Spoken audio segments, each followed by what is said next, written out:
दाऊद इब्राहिम वो जाके पाकिस्तान बैठ गया और एक छोटा राजन जो कहाँ है ये समझ में नहीं आता था, वो ऐसे एक्सटॉर्शन कॉल देते थे बिजनेसमैन को और खूब पैसे वैसे इकट्ठा करते थे। तो ऑफिसर्स बोलते 2 आवाजें तो पहचान ली हमने, एक विक्की मल्होत्रा की है, एक छोटा राजन की है, 3rd आवाज नहीं पहचान रहे, तुम जाके इनको पकड़ के लाओ। तो जो टीम पहुंची, दे फाउंड विक्की तो वहाँ था, उसके साथ एक और जेंटलमैन थे। तो उनके साथीदार ने कहा इसको छोड़ दो, मैं तो IPS ऑफिसर हूँ। कौन थे वो? अजीत डोवल सर। वो क्यों थे उधर? वो इन लोगों को डेवलप कर रहे थे for action against Dawood. Power hierarchy में सबसे ज्यादा पावर इंडिया में किसके पास है? पॉलिटिशियंस। हमारी पोस्टिंग्स, ट्रांसफर्स सब उनके हाथ में है। सिटीजन्स मस्ट वायलेंस देखते हैं, उसमें से only 10 to 20% is spontaneous violence, बाकी सब इंस्टिगेट की जाती है बाय पॉलिटिकल लीडर, और आम आदमी बेवकूफ बन रहा है। आप क्राइम ब्रांच में थे, सबसे खतरनाक कौन सा इंसिडेंट रहा? एक बार क्या हुआ था, ऑफिस ना रात को 12-1 बजे गई तो फोन आ रहा है कि मैडम आपको मिलने आओ। मैंने कहा आपको कैसे पता मैं ऑफिस में उस टाइम? मैंने जब ढूंढा तो मेरे एस्कॉर्ट व्हीकल का ड्राइवर ने ये इन्फॉर्मेशन लिख कर दी थी कि मैडम आप अभी ऑफिस में। आज अंडरवर्ल्ड है बॉम्बे में? वो जो स्केल था कि अगर दिवाली मनाई तो एक्सटॉर्शन कॉल्स आ जाएंगे, वो नहीं है एटमॉस्फेयर। आज का एपिसोड स्टार्ट करने से पहले मेरी एक रिक्वेस्ट है, हमारे एपिसोड को जितने भी लोग देखते हैं उनमें से 79% लोग हमें सब्सक्राइब नहीं करते। सो प्लीज, अगर हमने आपको कभी भी वैल्यू प्रोवाइड करी है तो इस चैनल को सब्सक्राइब कर लो। एंड मैं प्रॉमिस करता हूं कि अगर आप सब्सक्राइब करेंगे तो मैं इस चैनल को इन रिटर्न इंडिया का, इनफैक्ट वर्ल्ड का सबसे बेस्ट पर्सनल ग्रोथ चैनल बना के रहूँगा। क्योंकि जितना आप हमें सब्सक्राइब करेंगे उतना ज़्यादा मुझे और मेरी टीम को मोटिवेशन मिलेगा, हम उतने बड़े होंगे एंड उतने ही बेहतर और बड़े गेस्ट ला पाएंगे आपके लिए। आज का एपिसोड रियलिटी ऑफ इंडिया के बारे में। क्या सच में politicians IPS and government officers को कंट्रोल करते हैं? कौन सी ऐसी सिटीज़ हैं इंडिया में जो वुमेन के लिए अनसेफ है? कौन से ऐसे केसेस हैं जहां 10-12 साल से केसेस चलते ही जा रहे हैं और सॉल्व कोई नहीं कर पाता? और क्या है रियल स्टोरी ऑफ इंडिया के सबसे बड़े गैंगस्टर्स एंड इंडिया की सबसे बड़ी इंटेलिजेंस ब्यूरो की रियलिटी? इनके बीच में कंट्रोवर्सी क्या है, कैसे हम इन तक पहुंच पाए, क्यों हम इनको पकड़ नहीं पाते एंड क्यों ऐसे प्लान्स इतनी इंटेल, इतनी सिक्योरिटी होने के बाद भी फेल हो जाते हैं या सक्सेसफुल हो जाते हैं? इस एपिसोड में आपको इतने सारे नए टाइप की क्वेश्चंस का आंसर मिलेगा जो हमारे लिए भी बहुत न्यू था, एकदम unfiltered, with our today's guest जो फॉर्मर IPS रह चुकी है, ऑफिसर मीरान चड्ढा। उन्होंने महाराष्ट्र कार्डे को 40 इयर्स सर्व किया है, उन्होंने बेस्ट सेलिंग बुक भी लिखी है एंड उन्होंने अपने करियर की काफ़ी सारी स्टोरीज आज हमसे शेयर करी है अबाउट द रियलिटी ऑफ उन्हें क्या क्या फेस करना पड़ा जब वो क्राइम ब्रांच की हेड थी मुंबई में। ऐसे ही कई सारी इंटरेस्टिंग कॉन्वर्सेशंस के लिए एपिसोड स्टार्ट करने से पहले हमें सब्सक्राइब कर लीजिए एंड इस पूरे एपिसोड की अगर छोटी छोटी क्लिप्स और शॉर्ट्स देखना है तो राजशमानी क्लिप्स एंड राजशमानी शॉर्ट्स को सब्सक्राइब कर लो, क्योंकि वहाँ पर हम कम समय में आपको बेहतर से बेहतर इंफॉर्मेटिव क्लिप्स प्रोवाइड करने की कोशिश करते हैं। एंड इस पूरे एपिसोड का ऑडियो एक्सपीरियंस Spotify पे अवेलेबल है, वहाँ पे जाके हमें फॉलो कर लो। Enjoy the show. आपकी बुक में एक चैप्टर है 25, extortion calls two and half arrest. क्या है ये, मेरे को समझाओगे इस चैप्टर में क्या लिखा है आपने, आपकी स्टोरी? तो यही एक्सटॉर्शन वाला ही केस है। उस टाइम पे जब मैं जॉइंट CP क्राइम थी, क्राइम ब्रांच मुंबई में, तो 2 मेन गैंग्स थे, एक दाऊद इब्राहिम वो जाके पाकिस्तान बैठ गया और एक छोटा राजन जो कहाँ है ये समझ में नहीं आता था। इनके जो ग्रुप्स थे वो ऐसे एक्सटॉर्शन कॉल देते थे बिजनेसमैन को और खूब पैसे वैसे इकट्ठा करते थे। तो हम उनको इलेक्ट्रॉनिक सर्वेलेंस में रखते थे, जैसे जैसे ट्रायल एंड एरर होता है, भाई ये इसका आदमी है, ये इसका आदमी है, इसका रख के देख लो। आप रखोगे 10 दिन में एक कॉल से आपको पता चलेगा हाँ ये तो एक्टिव है, बट ये किसी और नंबर पे एक्टिव है, फिर आप वो नंबर रखोगे। तो ये एक I would say very scientific and technical process है जो हमारी टीम्स होती हैं क्राइम ब्रांच में वो करती हैं। तो उनकी इन्फॉर्मेशन थी और वो मुझे भी सुनाते थे कि बहुत ज़बरदस्त एक्सटॉर्शन कॉल्स आ रही हैं एंड दे आइडेंटिफाइड, उन्होंने 2 आवाज़ें आइडेंटिफाई की, एक विक्की मल्होत्रा, एक Farid Tanasha, and these 2 boys were of Chhota Rajan gang. Okay. तो कहाँ से आ रहे हैं ये कॉल्स, तो हमने हमारी टीम भेजी कोलकाता। कोलकाता ये टीम कुड नॉट ट्रेस, वापस आ गई। फिर कॉल्स दिल्ली से शुरू हुए। इस प्रोजेक्ट को एक्स प्रोजेक्ट बोलते थे। तो ऑफिसर्स बोलते 2 आवाज़ें तो पहचान ली हमने, एक विक्की मल्होत्रा की है, एक छोटा राजन की है। And officers in crime branch are absolutely excellent IOs and very intuitive detectives. 3rd आवाज़ नहीं पहचान रहे। चलो मैंने सोचा छोड़ो, पहचानो, तुम जाके इनको पकड़ के लाओ। तो एक प्रॉपर ऑपरेशन प्लान किया गया, क्योंकि हम आउट ऑफ स्टेट जा रहे हैं दिल्ली। तो जो टीम गई उसमें हमारे डीसीपी नहीं जा पाए, किसी रीज़न से उनकी फ़्लाइट मिस हुई। तो जो टीम पहुंची, when they decided to apprehend Farid Tanasha and Vicky Malhotra, they found Vicky तो वहाँ था, उसके साथ एक और जेंटलमैन थे, बट फरीद नहीं था। तो इन्होंने जब उनको पकड़ा, विक्की और उसके साथीदार को, तो उनके साथीदार ने कहा इसको छोड़ दो, मैं तो आईपीएस ऑफिसर हूँ, मैं रिटायर्ड इंटेलिजेंस ब्यूरो का चीफ हूँ। तो डीसीपी वहाँ थे नहीं। ये इंस्पेक्टर पाटिल को एकदम कुछ समझ में नहीं आया, तो उन्होंने मुझे फ़ोन लगाया, मोबाइल, मुझे बोला मैडम आप इनसे बात कीजिए। तो कह रहे हैं मैं डायरेक्टर आईबी रिटायर हूँ। मैं भी एकदम चौंक गई। और ये वो आवाज़ थी जो हमारे ऑफिसर्स पहचान नहीं पा रहे थे। मैंने उनसे पूछा अच्छा आप नाम बताइए। नाम तो ठीक है, तो फिर आप के महाराष्ट्र के बैचमेट्स बताइए कि आप रियली आईपीएस के हैं।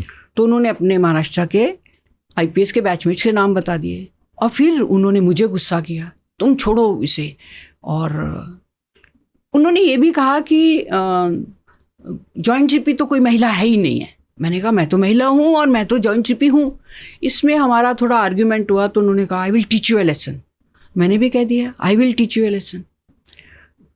इतने में उन्होंने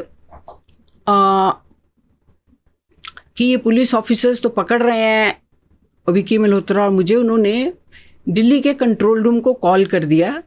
दिल्ली के कंट्रोल रूम से, क्योंकि उन्होंने बता दिया था मैं फॉर्मर डायरेक्टर आईबी हूँ, हेल्प तो इमीडिएटली आ गई।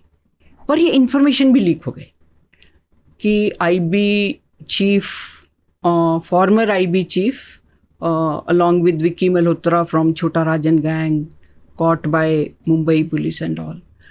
तो उसमें उनको एम्बैरेसमेंट हुआ। और बाद में उन्होंने बोला, मुझे तो नहीं, किसी को बोला कि उनको लगा कि ये टीम दिल्ली की टीम है और दिल्ली जॉइंट कमिश्नर क्राइम तो एक पुरुष है, मेल ऑफिसर है। तो उन्हें लगा कि ये सारा ही फसाड है, ये गलत है। तो उसके बाद विक्की मल्होत्रा को कन्विक्शन हुआ, उसको सजा हुई। और फरीद तनाशा को भी उठा लिया इसी टीम ने इमीडिएटली, बट उसका मर्डर कर दिया फरीद तनाशा का। तो ये एक स्टोरी है, उसमें है बुक में, पढ़ लेना। 2.5 अरेस्ट ये है, क्योंकि हाफ अरेस्ट में we had a choice, but it's our former IB chief. पर वो उधर किस लिए थे? उधर उनके साथ वो रिलेशनशिप बना रहे थे ताकि उनसे इन्फॉर्मेशन एक्सट्रैक्ट कर पाए और मिल पाए, कि वो उनके साथ मिले हुए थे, कि उनको पकड़ने के लिए गए थे? वो क्यों थे उधर? नहीं, मिले हुए तो बिल्कुल नहीं थे। बाद में उस टाइम तो ये पूरी कंट्रोवर्सी हो गई, उधर से डिनायल ही आ गया कि वो थे ही नहीं वहाँ पे। तो बाद में एक होम सेक्रेटरी ने, मैंने मेंशन किया अपनी बुक में, उन्होंने कहा कि वो इन लोगों को डेवलप कर रहे थे फॉर एक्शन अगेंस्ट दाऊद। तो इसमें मुंबई पुलिस की बदनामी भी हुई। मैंने इसलिए बुक में ये चैप्टर लिखा है। तो कई लोगों ने क्या कहा कि मुंबई पुलिस ने डेलिबरेटली जानकर ये ऑपरेशन वो किया है, सैबोटाज किया है। ऐसा बिल्कुल नहीं था। You have to trust us. हम एक पैरेलल ऑपरेशन कर रहे हैं, वो उनका ऑपरेशन है, हमें पता ही नहीं। अच्छा, मैंने उस टाइम फ़ोन किया था जो मुंबई के आईबी चीफ थे कि ऐसे ऐसे एक जेंटलमैन कह रहे हैं मैं फॉर्मर रिटायर्ड आईबी चीफ हूँ and I am doing an operation, are you aware? उन्होंने कहा नहीं, हम तो अवेयर नहीं। तो थोड़ा तो बहुत वो साइलो में अपने हिसाब से वो प्रिपेयर कर रहे थे कि वो, हाँ करेक्ट। और अगर वो अपने, तो हो सकता था वो अपना ऑपरेशन पूरा चला पाए, लेकिन मुंबई पुलिस की वजह से वो बीच में रुक बट गया। There was no intention, we respect all agencies. कौन थे वो? पढ़ लो बुक। बता दो, आप बता, बुक में अगर लिख दिया है तो फिर बता सकते हैं, फिर तो पब्लिक इन्फॉर्मेशन है। अभी के जो नेशनल सिक्योरिटी एडवाइजर हैं अजीत डोवल सर।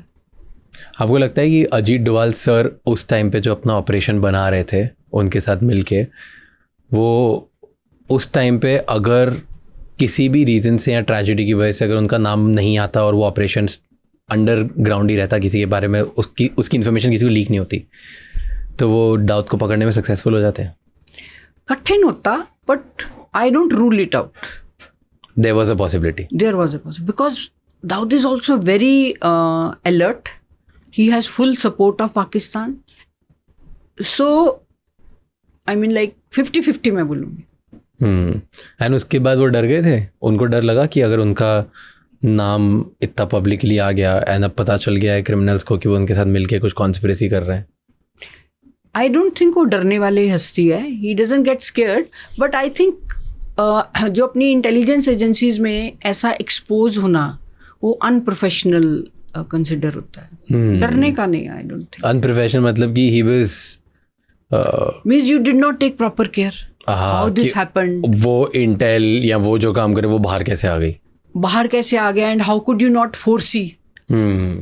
तो professionally it is considered not done. Do you regret it? No, not at all. क्यों? मैं एक और बताऊं, अगर मैं उस टाइम उनके आदेश के हिसाब से इसको छोड़ देती विक्की मल्होत्रा को, मेरे सस्पेंशन होने का चांस जरूर था।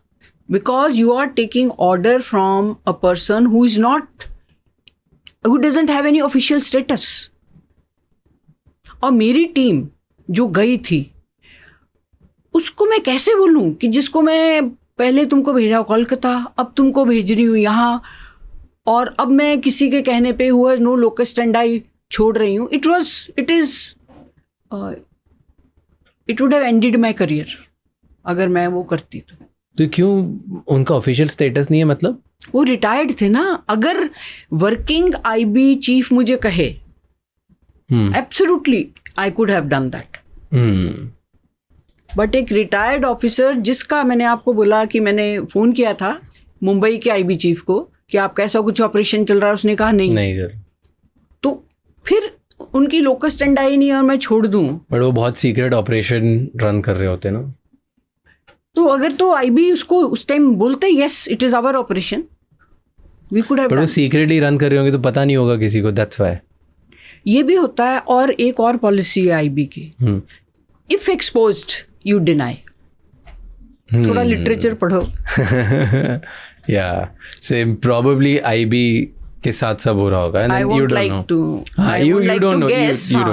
But if exposed, then deny, and then so it would have ended your career. You think so? Absolutely, it was very dangerous. और मुझे एक और क्या लगता है, I have always believed that I am a team leader. And for a team leader to motivate your team कि तुम कोलकाता जाओ, तुम दिल्ली जाओ, इसके पीछे हमने कितना हार्डवर्क किया था। और फिर मैं अपनी टीम को एक्सप्लेन ही नहीं कर पा रही कि अब हाथ में आया आदमी छोड़ दो। मैंने तो उल्टा किया, मैंने उनको बोला पुलिस स्टेशन में जा रहे हैं ना, जाने दो। तब तक इनके डीसीपी पहुंच गए थे। वहाँ छोड़ो, अब पहले फरीद तनाशा की तरफ जाओ, क्योंकि टीवी में स्क्रॉल आना शुरू हो गया था, farmer IB chief caught with छोटा राजन गैंग। तो मुझे लगा फरीद तनाशा देख लेगा और भाग जाएगा।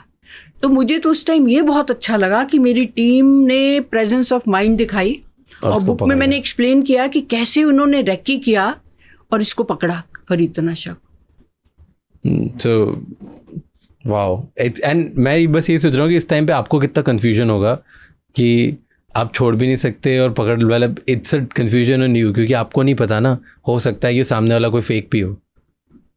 राज, मैंने ना अपना स्टाइल एनालाइज किया वर्किंग का। Sometimes I have extreme clarity, तो मुझे बिल्कुल भी कंफ्यूजन नहीं था। एक और चैप्टर जिसमें मैंने लिखा है, अब जब मैं उसको when I relive that chapter, उसमें about I think 70 rounds fired, 4 people killed. तो मैं जब सोचती हूँ कि उस टाइम मेरे को क्या फील हो रहा था, मैंने क्या था मुझे जीरो पहले से बताओ. गैस, टीयर गैस छुड़वाया, फिर फायरिंग ऑर्डर की, फिर जुडिशियल इंक्वायरी हुई. बट इतनी ज़बरदस्त क्लैरिटी कई बार आ जाती है that you don't feel confused. So in emergencies मुझे लगता है मेरा कन्फ्यूजन गायब हो जाता है. I don't have any confusion. But जहाँ it's not an extreme situation, I may have got confusion, but that 70 rounds firing, this episode of Vicky Malhotra and Chota Rajan, मुझे बिल्कुल भी confusion नहीं था. So क्या केस था ये 70 rounds of firing? Tell me the whole story. हाँ, that is when I was the DCP. तो मुंबई में दशहरे वाले दिन शिवसेना का एक बहुत बड़ा मेळावा होता है. तब बाल ठाकरे थे, तो 1 लाख के आसपास लोग आए थे. तो जब वो मॉर्निंग में हमको कंट्रोल रूम ने बोला था कि वैसे तो ये बहुत सेंसिटिव था, कमिश्नर खुद मॉनिटर कर रहे थे, कि थाने में कोई कास्ट रिलेटेड इंसिडेंट हुआ है. और हमको अलर्ट भी किया गया था कि इट कैन हैव रेप्रिकॉशंस. तो जब ये 1 लाख लोगों का समुदाय बाला साहब ठाकरे को सुना, पूरा शिवसेना का जो भी पॉलिसी था सुना, और जब वापस जा रहे थे तो जो थाने के राइट की दूसरी कास्ट थी, उन्होंने चेंबूर में रोड पे बहुत बड़े बोल्डर्स लगा दिए और इनको बोल दिया आप वापस नहीं जा सकते. और ये जो truck load, you can imagine, अगर 80,000 भी बॉम्बे का था तो 20,000 थाने से आया था, वो वापस जा रहा था, वो रोड पे आ गया ईस्टर्न एक्सप्रेस हाईवे पे, और बोले तुम कौन हमको रोकने वाले. तो मैं जब शिवाजी पार्क में बंदोबस्त पे थी, तो मैंने सुना है चेंबूर में ये बहुत सेंसिटिव पोजीशन हो गई है. तब जब मैं वहाँ गई तो एक तो उन्होंने क्या किया था, हाईवे की लाइट्स उड़ा दी थी सारी, और खूब वाटर, सोडा वाटर बॉटल्स और पथराव, ये सब चल रहा था. तो कंट्रोल रूम स्टाफ भेज रहा था हर जगह, जो भी नियरेस्ट था वो जा रहा था. और इतनी परिस्थिति ख़राब थी कि स्टाफ ऑफिसर्स ने फायरिंग की. अब मुझे भी अंधेरे में कुछ समझने में नहीं आ रहा था, मैंने डिटेल में बताया इस केस के बारे में. तो मैंने सोचा अभी फायरिंग की ज़रूरत तो है, पर as per protocol we have to do tear gas. Open है, टीयर गैस का इतना फ़ायदा नहीं होगा फिर भी. तो मैंने, हमारे पास मेगाफोन हुआ करते थे उन दिनों में, मेगाफोन पे बहुत अनाउंसमेंट की कि आप तो बहुत वायलेंट हो, अगर आप वायलेंस बंद नहीं करोगे तो मुझे एक्शन लेना पड़ेगा. कुछ नहीं, जब रिस्पांस मिला तो टीयर गैस फायर, उसके बाद पुलिस फायर. तो बाद में पता चला, अच्छा फिर बाद में मैंने मेगाफोन लेके ये भी बोला, अब जो इंजर्ड है वो आए और हम आपको हॉस्पिटल लेके जाएंगे. सबसे पहले I remember an old women came. अब जब पुलिस फायरिंग हो रही है, यंग ओल्ड गेट इंजर्ड, तो हमने लोगों को हॉस्पिटल भेजा. तो सुबह हो गई, लाइट तो थी नहीं. फिर सुबह तक जब शांत हुआ तो पता चला 4 people have died in police firing, including one 16 years old girl. So it was very tragic. And mind you, this is a gender remark. I was DCP Zone 4. वो जो expressway था, that was in the Zone 5. And DCP Zone 5, who was 6 feet tall, he did not come to the scene. And when commissioner asked him, तो उसने बोला मेरे को तो जगह ही नहीं मिली जहाँ पे ये सारा दंगा चल रहा है. He was transferred the next morning out of Mumbai. So this is leadership. This is also gender remark that आप कहते हो कि महिलाओं में courage नहीं है, दम नहीं है, how will they handle violent mob. But I had so much clarity कि इसमें I have no option but to follow the protocol. मेरे को कमिश्नर साहब ने भी पूछा कि अरे इतना खुला मैदान था, तुमने टीयर गैस क्यों छोड़ी. मैंने कहा सर सिखाया गया है कि फायरिंग से पहले यहाँ लाठी चार्ज करो. लाठी चार्ज इसलिए नहीं कर पाया कि लोग ही नहीं दिख रहे हैं, अंधेरा इतना है. टीयर गैस किया, फिर मुझे लगा प्रोटोकॉल का नेक्स्ट इज फायरिंग, तो फायरिंग ओपन करो. So I have realise my own personal style that in emergency I become very rational and professional. तो फर्स्ट टाइम में फर्स्ट केस या फर्स्ट सबसे चैलेंजिंग क्या था आपके लिए? अरे उसमें तो एक ऐसी घटना हुई कि एक वहाँ जगह है दिंडोरी, वहाँ पे एक मर्डर हुआ और आईपीएस ऑफिसर को पहले साल 6 केसेस इन्वेस्टिगेट खुद करने पड़ते हैं कि आपको इन्वेस्टिगेशन का समझ में आए, नॉलेज हो जाए। तो आप ही आए होते हो? हाँ, उसमें हम ही आए होते हैं। मैंने जब वो केस किया तो वो झूठी केस निकली। 2 फैमिलीज में लैंड डिस्प्यूट था, एक के बेटे ने सुसाइड कर लिया तो कुछ घर की डोमेस्टिक इश्यूज की वजह से, तो दूसरी पार्टी पे आरोप लगा दिया इस फैमिली ने कि इन्होंने हमारे बेटे को मार के हैंग किया है उसकी बॉडी। तो जब मैंने ये case murder not true, a false complaint and the false complainant, the person who gave false complaint, उसके अगेंस्ट प्रोसिक्यूशन उसको किया जाए, तो उसने मेरे अगेंस्ट ही केस कर दी। तो मुझे बहुत डिस्टर्ब लगा कि पहली मेरी केस और मेरे अगेंस्ट उस पार्टी ने केस कर दिया और उनको ऐसा लगा ये तो महिला अधिकारी है, उसे क्या समझ आएगा, और मेरे अगेंस्ट नॉन बेलेबल वारंट लग गया। तो मैंने नॉन बेलेबल वारंट को चैलेंज किया। मैंने कहा कोर्ट ने जो मुझे नॉन बेलेबल वारंट दिया है उससे पहले मुझे समन्स देते। So this court is prejudiced against me, ये केस इनसे निकाल के किसी और कोर्ट में दिया जाए, and it was upheld. But the tragedy of Indian criminal justice system is कि 84 की वो केस, 84 की वो केस, 1984 में वो जो केस मेरे अगेंस्ट दर्ज हुई कि मैंने कंप्लेनेंट को मारा पीटा है, वो 1997 में, मतलब 13 साल के बाद मैं उसमें बरी हुई। तो ये जो 13 साल हमारे देश में केसेस चलते हैं, उसकी वजह से देश में कोई डरता ही नहीं।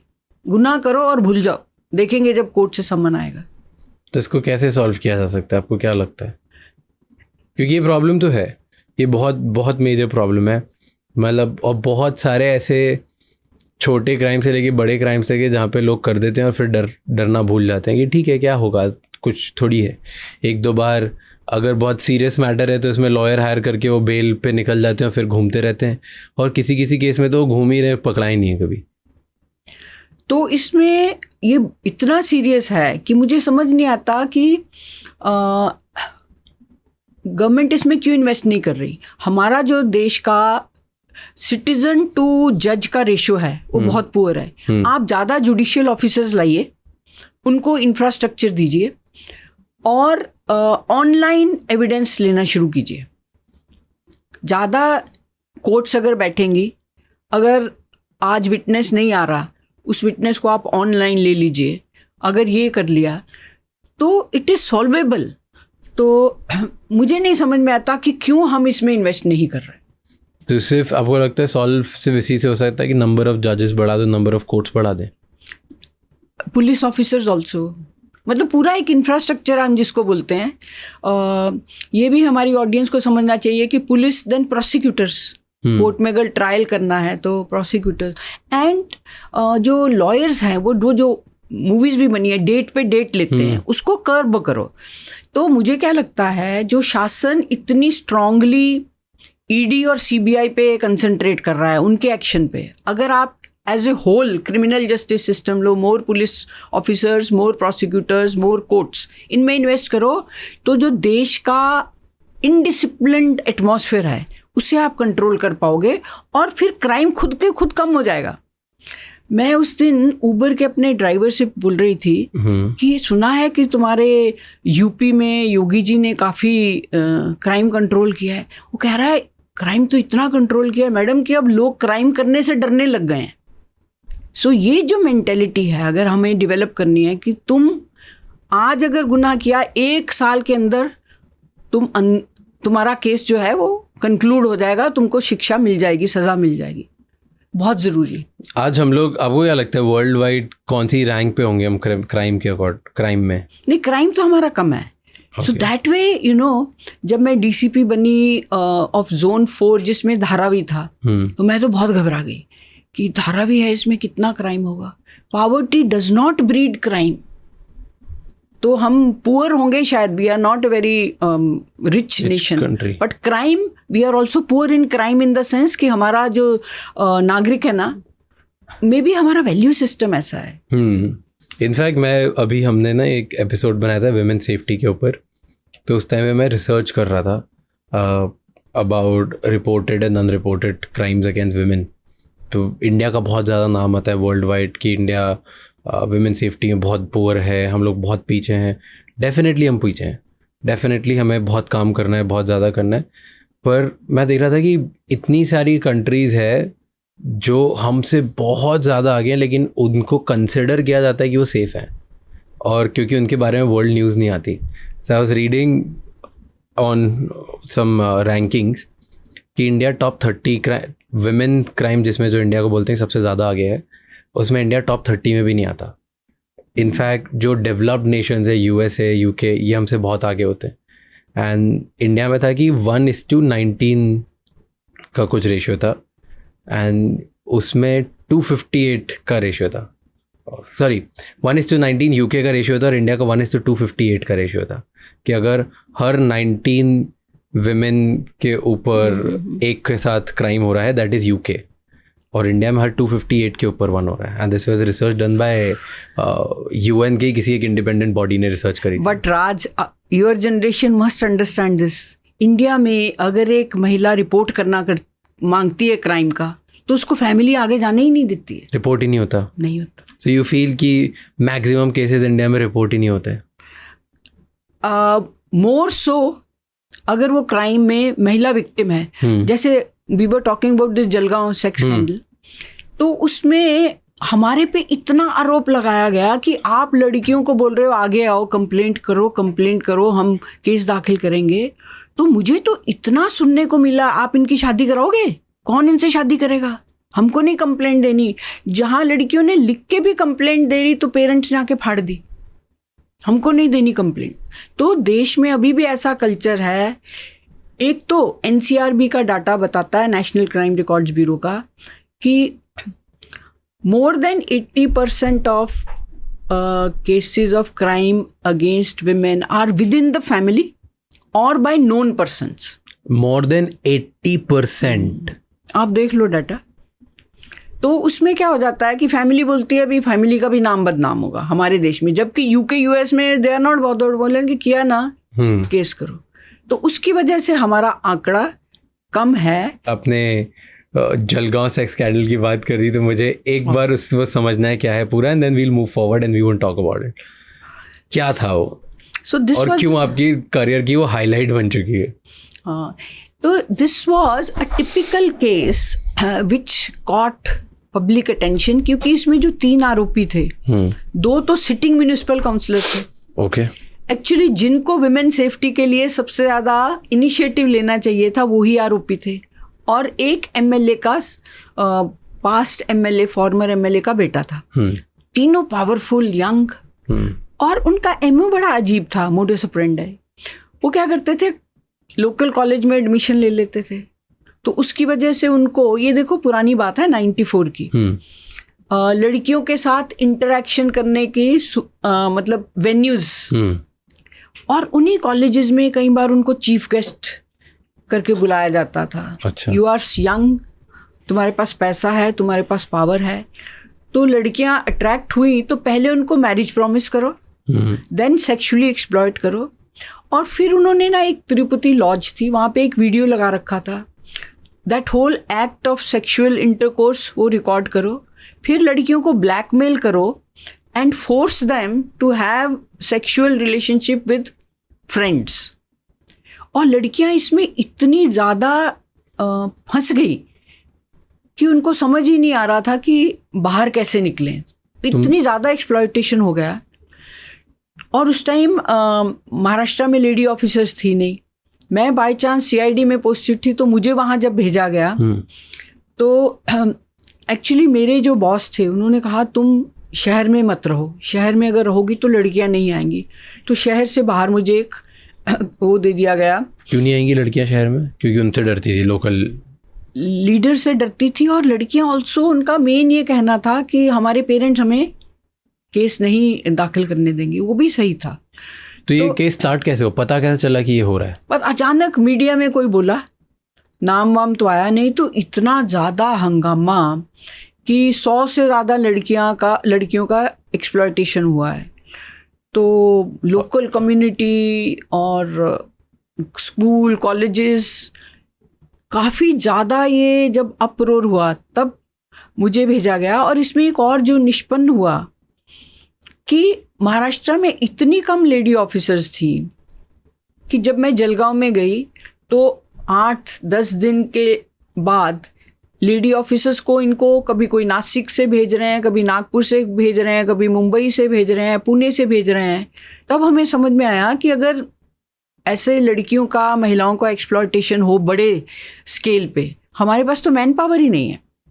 तो इसलिए एज ऑफ टुडे महाराष्ट्र में और rest of the country 25 to 30% reservation है फॉर विमेन इन पुलिस, पर as of today less than 12% तक हम पहुंचे हैं। अनदर 10 years जब 30-33% हो जाएंगी महिलाएं, तो पुलिस स्टेशन का प्रोफाइल बदलेगा, शायद क्राइम रिपोर्टिंग और बढ़ जाए। तो आप लोग जो हैं, आप लोग तो क्रिटिसाइज करेंगे कि महिलाओं के अगेंस्ट क्राइम बढ़ा है, बट अगर रिपोर्टिंग बढ़े दैट्स अ गुड साइन।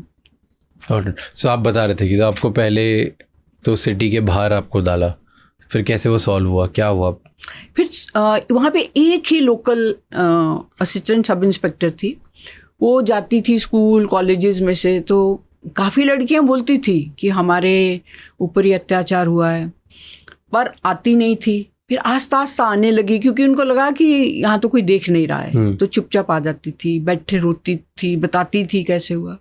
फिर भी only 12 girls give their complaint, बाकी आके रो के बता के कैसे उनको ब्लैकमेल किया गया, ये यहाँ तक बोलती थी, पर केस नहीं देती थी। उदाहरण के लिए एक मेरे को जालना से लेटर आया, उसमें लड़की ने लिखा था, मुझे पता है आप लड़कियों को अप्रोच कर रहे हैं कंप्लेंट देने के लिए, मेरे साथ भी अत्याचार हुआ, मुझे ये भी समझ में आया है कि मेरी फ़ोटोग्राफ्स, वो उनकी नेकेड फ़ोटोग्राफ्स लेते थे और वो थी हमारे पास। अगर आप मेरे पास आए, मेरा तो अब विवाह हो गया है, मैं अब हैप्पीली मैरिड हूँ, अगर आप मेरे को अप्रोच किए तो मैं सुसाइड कर लूँगी। तो ये बहुत नाजुक सा हो जाता है टू हैंडल दीज केसेस। तो हम सिर्फ 12 केसेस ही कर पाए इसमें दाखिल। तो फिर केसेस दाखिल करे तो उन लोगों ने नाम लिए, कौन करता था, कैसे करता था? हाँ किए ना, आरोपी सब अटक किए, सेशन कोर्ट ने इनको शिक्षा दी, पर हाई कोर्ट में वो केसेस छूट गए क्योंकि कंप्लेंट्स इतनी लेट थी। ये भी लड़कियों तक पहुंचना चाहिए। अगर हमारी केस रेप बलात्कार किया है, इमीडिएट मेडिकल एग्जामिनेशन बहुत एसेंशियल है। इसमें हाई कोर्ट ने ये ओपिनियन ले लिया कि आपका जो मेडिकल एग्जामिनेशन रिपोर्ट है वो तो 6 महीने बाद का है, 1 साल बाद का है, तो बेनिफिट ऑफ डाउट मिल गया आरोपी को। तो वो 3 आरोपी छूट गए। अच्छा, बाय द वे, आज भी मेरे पे एक केस, उन्होंने फिर मेरे पे केस कर दिया, मेरे पे और ऑफिसर्स पे एक पेंडिंग है, फॉल्स एक्यूजेशन। 11 मार्च को मेरी वो थी, एविडेंस था जलगांव के पास एक जगह है Bhusawal, but luckily my prosecutor said कि आपको आने की जरूरत नहीं है। सो इतनी देर देखो केसेस चलते हैं। वो आज तक आप पे चल रहा है और वो तीनों छूट गए। तो आपको बुरा नहीं, तो ऐसे बुरा नहीं लगता, अजीब नहीं लगता, गुस्सा नहीं आता? आता है ना कि अगर वो 100 से ज़्यादा लोग को एक्सप्लॉइट कर गए, आपके पास एविडेंस है, आपने प्रूफ कर दिया, उनको डाल दिया और उसके बाद भी वो छूट गए, तो गुस्सा भी आता है।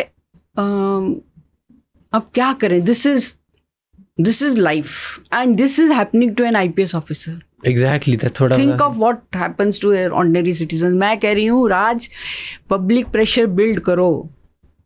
We should have more investment in criminal justice system in the country.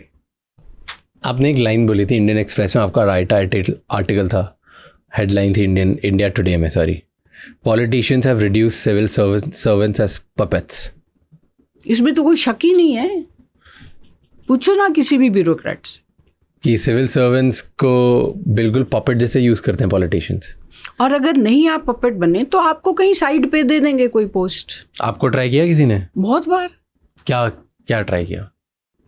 एक तो मैंने अपनी बुक में लिखा है, बताओ। वो बहुत ज़्यादा उसको भी पब्लिसिटी मिल गई, जबकि मिलनी नहीं चाहिए थी। बुक में तो बहुत, मैडम कमिश्नर में तो बहुत एपिसोड्स हैं। क्या, कौन सा चैप्टर था ये? किस में लिखा है बुक में, मैडम कमिश्नर में? उसमें एक चैप्टर है द मिनिस्टर। ओके। तो मैंने नया चार्ज लिया था एज पुणे पुलिस कमिश्नर। मैं भी बहुत खुश थी, महिला को पहली बार इन्होंने कमिश्नर बनाया, नागरिक भी बड़े खुश थे।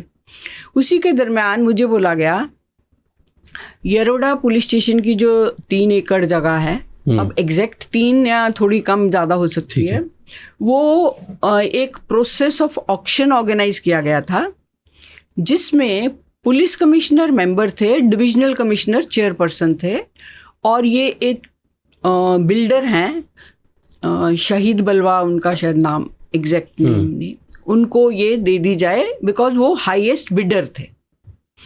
और सब नागरिकों को पता है, सब पॉलिटिशियन को पता है, ये बिडिंग प्रोसेस जो होते हैं ना, ये सारे मैनेज्ड होते हैं। अच्छा। तो मेरे को स्टाफ ने ही ब्रीफ किया, मैंने तो नया ही चार्ज लिया था कि ये 3 एकड़ हमको चाहिए, क्योंकि हमारे पास पुणे पुलिस के पास स्टाफ के क्वार्टर्स नहीं है, और शहर तो बहुत बड़ा बढ़ रहा है, पुलिस स्ट्रेंथ भी बढ़ेगी, इनएडिक्वेट हाउसिंग। और उस टाइम पे 2 नए ऑफिसेज सैंक्शन हुए थे, additional CP north and additional CP south. उनके ऑफिसेज बनाने हैं, उनके स्टाफ के ऑफिसेज बनाने हैं। तो ये 3 एकड़ जगह मैंने कह दिया आपका ऑक्शन हो गया, आपने 1 एकड़ 1 करोड़ उनसे एडवांस भी ले लिया, बट मुझे तो लगता है कि ये जगह हमको ही रखनी चाहिए, कल हमें कौन देगा जगह, and it is central to Pune. तो उस टाइम मुझे बुला के बोला कि नहीं, ये सारा प्रोसेस खत्म हो गया है, अब आप इसको हैंड ओवर कर दो। तो मैंने कहा सर मैं तो नहीं कर पाऊंगी। तो वो थोड़े नाराज़ हुए। तो ये मैंने अपनी बुक में लिखा है। तो मेरे हिसाब से जब मेरा टेन्योर 2 साल का टेन्योर है कमिश्नर का, वो जब पूरा हो रहा था, तो जो उस टाइम के सीएम थे, वो उनको मेरा काम अच्छा लगा, तो उन्होंने कहा कि आपका टेन्योर अगर पूरा हो रहा है तो आपको आगे कहाँ पोस्टिंग चाहिए। तो मेरे हस्बैंड और बच्चे पुणे में थे, तो मैंने कहा सर पुणे में क्राइम जो सीआईडी क्राइम है, जहाँ मैंने जलगांव सेक्स स्कैंडल भी हैंडल किया है, तो वो पोस्ट वेकेंट हो रही है, आप मुझे वो दे दीजिए। बोले अच्छा, और रख दिया फ़ोन उन्होंने। थोड़े दिन बाद उनके ऑफिस से फ़ोन आया कि we are in a coalition and your name is not acceptable to them, तो हमें तो कोलिशन धर्म पालना पड़ेगा, आप कोई और पोस्ट आइडेंटिफाई करो। हमें समझ में आता है कि आपका फैमिली रीज़न जेन्युइन है, पर ये आपको नहीं दे पाएंगे। तो ऐसा मतलब होता है, और this is a known fact कि अगर तो आपने उनके कहने पे काम किया तो आपको पोस्टिंग, आपको जो चाहिए या जो उनको चाहिए वहाँ दे देंगे, अदरवाइज निकाल नहीं पाते। सिविल सर्विसेज का स्ट्रेंथ ये है कि they can not throw us out. क्यों? क्योंकि सस्पेंड नहीं कर सकते या आपको बाहर नहीं निकाल सकती, खत्म हो गया। सस्पेंशन के लिए कोई स्ट्रॉन्ग रीजन चाहिए। अगर वो कह देते मीरा बरुवन को सस्पेंड कर रहे हैं क्योंकि उसने 3 एकड़ जगह नहीं दी, तो मैं कोर्ट में जाती ना। So luckily in India courts are still our saviours. Court manipulated नहीं पॉलिटिशियंस या पावरफुल लोगों से करते हैं। एक चैप्टर मैंने ऑन किया है, बताओ। उसमें क्या हुआ, हमने as a Pune police commissioner only 2 politician, तो एक बहुत वायलेंट चल रहा था atmosphere in Pune about some issue, तो इन्होंने पुणे बंद की कॉल दी। तो बहुत वायलेंस होने वाला है, तो स्पेशल ब्रांच ने मेरे से परमिशन लिया कि कुछ पॉलिटिशियंस के हम फ़ोन सर्विलेंस पे रखेंगे, इलेक्ट्रॉनिक सर्विलेंस, कि ये कहाँ कहाँ वायलेंस प्लान कर रहे हैं। तो ये दोनों की प्लानिंग कि कहाँ आग लगाई जाएगी बसों को, कहाँ पथराव होगा, कहाँ एंट्री पॉइंट एग्जिट पॉइंट पे क्या क्या करेंगे, सारा वायलेंट एक्शन जब प्लान कर रहे हैं, तो हमको फ़ायदा ये हुआ कि वी कुड प्रिवेंट, क्योंकि स्पेशल ब्रांच ने पहले ये कर लिया और स्पेशल ब्रांच के डीसीपी ने सबको अलर्ट कर दिया कि यहाँ इनका प्लानिंग है, न्यूट्रलाइज करो, वहाँ नहीं होने देना चाहिए। एक्स्ट्रा मैन पावर भेज दी गई, ऑफिसर्स भेज दी गए। जब ये सारा ख़त्म हो गया उस दिन बंद, थोड़ी वायलेंस हुई, पर जितनी इनकी प्लानिंग थी उतनी हमने नहीं होने दी। तो मैंने कहा अब इनके अगेंस्ट केस दाखिल करते हैं। तो पहली बात, I am the commissioner of police and yet मुझे लगा मेरा स्टाफ एग्री नहीं कर रहा। वहाँ पे एक सीनियर ऑफिसर ने मुझे बोला, मैडम आप ये केस मत दाखिल कीजिए। क्यों? मैंने कहा इतना अच्छा एविडेंस हमारे पास है एंड इट्स फोन रिकॉर्डिंग है, कॉल है। हाँ, it's electronic evidence. He said madam we want to see you as commissioner of police Mumbai. मैंने उसको बोला वो तो माथे पे लिखा होता है, वो भूल जाओ, ये केस दाखिल करो। जब नहीं कर रहे थे तो मैंने मेरे जॉइंट कमिश्नर को भेजा, and this is the only time in my life, but that also shows कि 1981 टू 2010 देश का वातावरण कितना बदल गया था। अब इतना डरने लग गए थे पॉलिटिशियन से। तो जॉइंट सीपी ने दाखिल तो करवा दी। अभी इन्वेस्टिगेशन में इतना प्रॉब्लम आ रहा था कि मैंने जो मेरा स्टाफ ऑफिसर था उसको इन्वेस्टिगेशन दिया। Staff officers never investigate, but क्या करो, इसमें कोई रेडी नहीं था करने के लिए। हाँ, तो उसने इन्वेस्टिगेट किया और बाद में, and that the citizens must know, 2017 के आसपास क्वाइटली ये केस विड्रॉ कर ली गई कोर्ट से, हटाई दिया, निकाल लिए, बस बंद, खत्म। आप रिटायर हो गए इसलिए? नहीं, अगर मैं ना भी रिटायर होती, गवर्नमेंट हैज़ ए पावर। और मेरा तो ये कंक्लूजन है कि जो हम वायलेंस देखते हैं उसमें से only 10 to 20% is spontaneous violence, बाकी सब इंस्टिगेट की जाती है by political leaders, by religious leaders, और आम आदमी बेवकूफ़ बन रहा है। तो आप बोल रहे हो जो ये वायलेंस होती है, जो लोग रोड पे लड़ाई करते हैं, मारामारी करते हैं, पथराव करते हैं, ये या तो पॉलिटिकल फंडेड होता है या रिलीजियस लीडर फंडेड होता है। Even if it's not funded, it's instigated. और लोगों को लगता है वो इतना, हाँ, और लोग इतने इमोशनल हो जाते हैं। मेरे हिसाब से हमारा देश जो है ना, पॉलिटिकल थिंकिंग पे नहीं चल रहा, इमोशनल उस पे चल रहा है। जैसा एक ऑथर ने बहुत अच्छी बात बोली थी हमें पॉडकास्ट पे कि पूरी कंट्री कहीं ना कहीं अभी भी हमारे फोर फादर्स के टाइम से एक ट्रॉमा में है कि हमारी एक आइडेंटिटी नहीं है, क्योंकि हमारे पे ब्रिटिशर्स ने आके रूल किया, उससे पहले मुगल्स ने रूल किया था, फिर उसके बाद ब्रिटिशर्स करे, अब ब्रिटिशर्स के बाद आके एक्स पार्टी ने किया, फिर रिलीजियस लीडर्स ने स्पेसिफिकली किया, और अब कंट्री एक या दो पॉलिटिकल पार्टीज़ में डिवाइड हो गई है, वहाँ पर भी वही चल रही। तो हर बार इंडिया में पॉलिटिशियंस और पावरफुल लोग ये रियलाइज़ कर चुके हैं कि हम लोग एक आइडेंटिटी ट्रॉमा में, हमें नहीं पता हमारी आइडेंटिटी क्या है, तो उसी बात पे इमोशनल और करते जाते हैं ताकि लोग सिर्फ उसी पे लड़ते रहें। तो इंडिया में तभी ये होता है कि लोग इतने से इमोशनल इसलिए होते हैं क्योंकि उन्हें लगता है कि उनकी आइडेंटिटी खतरे में। Do you feel so? तो एक तो मुझे लग रहा है your generation doesn't have that identity crisis. We are very secure in who we are, how we are, and हमारी जनरेशन में आई थिंक सबसे अच्छी चीज़ ये हो गई कि हम लोगों को बहुत सिंपल बस ये कि हम इंडियंस हैं, हमारे पास और कोई आइडेंटिटी, हमें ना क्राइसिस है, ना हमें कुछ और बनना है, ना कुछ और करना है। सो बहुत क्लियर है कि हम इंडिया में the newer generation is not thinking कि ओके मैं इंदौर से हूँ तो मैं एक फॉर दिल्ली वाले से अलग हूँ, या मैं एक केरला वाले से अलग हूँ, या मैं so it's one, so that is the new thinking is coming, but आज तक सब identity wars पे ही हुआ है और इसकी वजह से लोग emotionally एक दूसरे को instigate कर पाते हैं। Do you feel so? So identity plus education, and education in the broader sense. Education in the sense कि मेरे साथ वाला हिंदू है, मुस्लिम है, Sikh, as long as he is helping me in my podcast, in my writing, he is good. मैं नहीं इसमें जाती भी तू पूजा किसकी कर रहा है। तो identity plus security, and security in the sense कि मुझे नहीं, अब ब्रिटिश जो कर गए, हाँ। और थर्ड ये education, awareness, respect for other faiths. Your generation has more.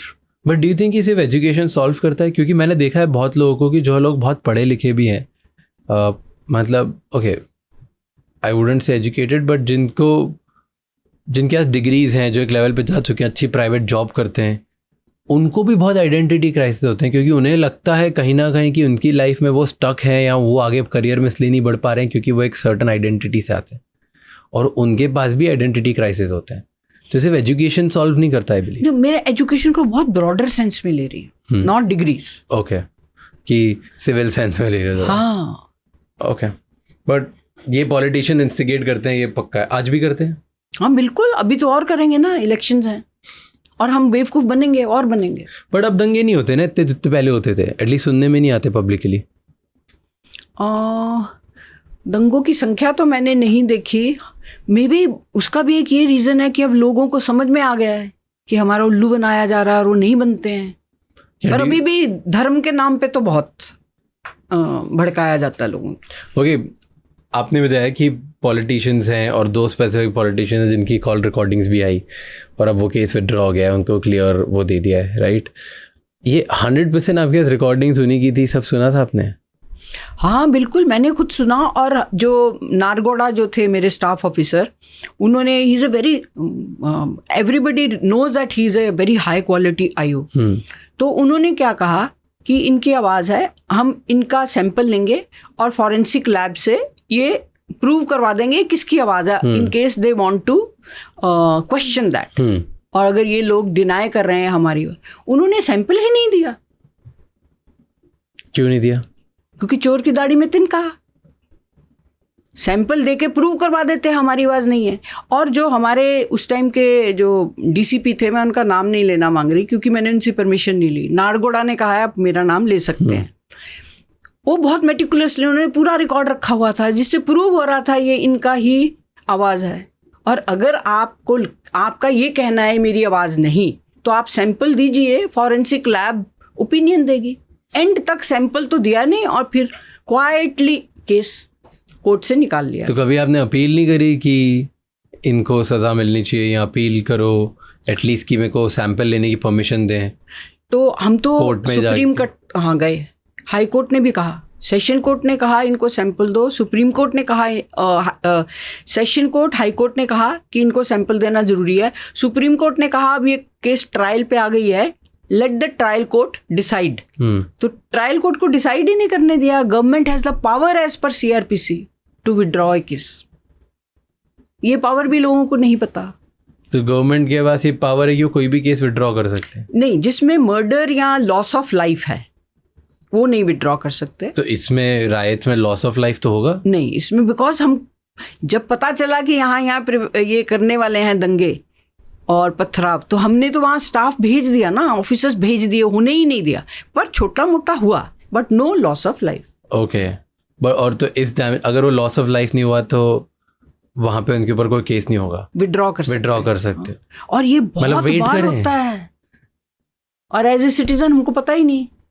पर ये सब पॉलिटिशियंस अकेले नहीं करते होंगे ना, ये लोग, ये सब अंडरवर्ल्ड के थ्रू भी बहुत ज़्यादा फंडेड होता होगा या इंस्टिगेटेड होता होगा? नहीं, मुझे इसमें नहीं अंडरवर्ल्ड दिखता। अच्छा, कम्युनल राइट्स में अंडरवर्ल्ड का कुछ नहीं, काम? कम्युनल राइट्स में yes, but this was not. इसमें मुझे कोई अंडरवर्ल्ड नहीं दिखा था इस केस में, बट कम्युनल राइट्स में तो यस। आज अंडरवर्ल्ड है बॉम्बे में, मुंबई में, महाराष्ट्र में? जी, अभी तो मैं मुंबई में काम नहीं कर रही, बट वो जो स्केल था, जब लोग दिवाली नहीं मनाते थे कि अगर दिवाली मनाई तो एक्सटॉर्शन कॉल्स आ जाएंगे, वो नहीं है एटमॉस्फेयर। मतलब कि लोग सेलिब्रेट नहीं करते थे ना, मैरिजेस नहीं सेलिब्रेट करते थे धूमधाम से कि एक्सटॉर्शन कॉल आ जाता था। You are not a Bombay boy. No, I am not. That's why you don't know. I am not. I just came here 2 years ago. That's why you don't know. क्या scenario था real underworld का उस time पे? वो क्या करते थे? कौन से ईयर की बात है ये? Late 90s। ओके। तो जिसके पास भी ज़्यादा पैसा है उससे पैसा मांग लो, वो डर जाएगा और वो पुलिस में तो कंप्लेंट करेगा नहीं।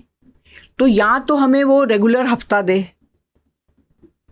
या फिर हम उसको शूट करेंगे। तो देखो ऐसा हुआ कि 3-4 उन्होंने ऐसे बड़े केसेस किए, लोग डर गए, बिजनेसमैन स्पेशली बिल्डर्स, डेवलपर्स, वो उनको पैसे देने लग गए। और किसके पास पैसा है वो कैसा पता चलेगा? या तो शादी धूमधाम से करें या दिवाली करें या कोई फंक्शन करें या कोई गाड़ी ले ले। हाँ, तो लोगों में बहुत घबराहट जब पैदा हुई, तब महाराष्ट्र गवर्नमेंट ने MCOC, act against organise crime, जिसमें हमें 90 डेज आरोपी की कस्टडी मिलती है और स्पेशल कोर्ट्स हैं जिसके ट्रायल जल्दी होने लगे। पर एक्सटॉर्शन कॉल्स एंड MCOC, इसका जो गैप था उसके बीच में हमारे ही ऑफिसर्स ने इनको उड़ाना शुरू कर दिया, encounters. Then our officers lost track और कई बार ऐसे एलिगेशंस आए कि इन्होंने खुद ही पैसे के लिए या टू सेटल द स्कोर्स, दो बिल्डर्स एक से पैसा ले लिया दूसरे को, वो कर दिया शुरू। तो फिर to neutralise encounter specialist became an emphasis. तब तक फिर MCOC जो था वो थोड़ा स्ट्रॉन्ग हुआ, कोर्ट्स बनी और सज़ा होनी शुरू हुई। तो आई थिंक बाय 2010 न्यूट्रलाइज हुआ। हाँ, एंड लॉ इन्फोर्समेंट एजेंसी का 1 अप हो गया फिर। आपकी बुक में एक और चैप्टर है 26 जो हम बात कर रहे थे कि द ट्रूथ ट्रायम्फ्स। क्या है ये चैप्टर? उसमें क्या हुआ, I also came to crime branch in 2004 when crime branch was a total macho. सारे मैन। हाँ, ऑल मैन 100%। मैं एक लेडी बाद में लाई because she had worked with me in CBI and I knew she is professionally very strong. तो और encounter specialist का राज था। मैंने कहना शुरू किया, मैंने इसके बारे में ना इंडियन एक्सप्रेस में आर्टिकल भी लिखा है। मैंने एक कैरेक्टर क्रिएट किया, इंस्पेक्टर चौगले। मेरे ऑफिसर्स कहते थे, मैडम ये केसेस आप जो कह रहे हो डॉक्यूमेंट करो, कलेक्ट एविडेंस करो, ट्रायल पे आएंगे 10 साल बाद। मुंबई का माहौल इतना बिगड़ा हुआ है कि यहाँ पे गैंगस्टर्स इतने बड़े हो गए हैं, इनको उड़ाने के अलावा कोई चारा ही नहीं है। तो ये हमारी डिबेट चलती थी। और actually 90% officers were with me जो इनकाउंटर स्पेशलिस्ट थे, they also had a point कि गैंगस्टर्स जो हैं they don't respect law, why are you talking about their rights, their human rights, when they don't respect citizens human rights. तो काफ़ी हद तक जब हमने कंट्रोल कर लिया क्राइम को with the full support from government and the commissioner, mister A.N. Roy was the commissioner, बहुत उन्होंने सपोर्ट किया। तो अचानक एक दिन आर्टिकल आ गया कि I am trying to shield Haseena Parker who was the sister of Dawood. And actually Haseena Parker के अगेंस्ट केस दाखिल करने में ही इतनी कठिनाई हुई थी, लोग इतना डर रहे थे, केस ही नहीं दे रहे थे। And the same electronic surveillance which we discussed, in that we had captured her saying Meera Borwankar की बदली यहाँ से हो, इसके लिए स्पेशल नमाज कराओ। और यहाँ पे टाइम्स ऑफ इंडिया और मुंबई मिरर एक ही दिन फ्रंट पेज कहते हैं कि Meera Borwankar says go slow on Haseena Parkar. तो मुझे इतना ज़बरदस्त दुख हुआ, इतना झटका मिला कि मैंने इनके अगेंस्ट, पहले मैं गई press, what is that which takes action, press council of India. उन्होंने कह दिया अगर आप हमारे यहाँ केस करोगे तो then you can not lodge a criminal case in the court. मैंने कैलकुलेट किया, नहीं, मैंने कहा मैं तो कोर्ट में जाऊंगी। तो मैंने टाइम्स ऑफ इंडिया और मुंबई मिरर के अगेंस्ट केस किया जो 3 या 4 साल चला।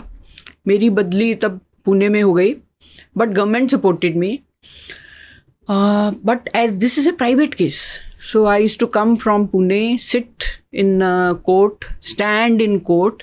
एक राजा ठाकरे यहाँ के बहुत बड़े एडवोकेट है, सीनियर काउंसिल, ही न्यू कि मैं तो पैसा लेती नहीं, मैं तो स्ट्रेट काम करती हूँ। उन्होंने कहा मैं आपका केस लड़ूंगा, आपसे एक पैसा भी नहीं लूंगा। He fought my case and TOI and Mumbai Mirror were asked to establish कि आप कैसे लिख रहे हो कि मीरा बोरवनकर ने कहा है गो slow on Hasina Bano. They could not get any evidence. मंत्रालय तक गए, CP office, DG, because the reality was कि मैं राइटिंग में भी दे रही थी, मैं फॉलो भी कर रही थी कि कैसे इसको अरेस्ट किया जाए। तो then they had to apologise on the front page. तो मैंने इस बुक में इसलिए लिखा है कि मैंने कहा है, जो मेरी फीलिंग है कि ऑनेस्ट ऑफिसर्स को डीमोरलाइज करना बहुत आसान है।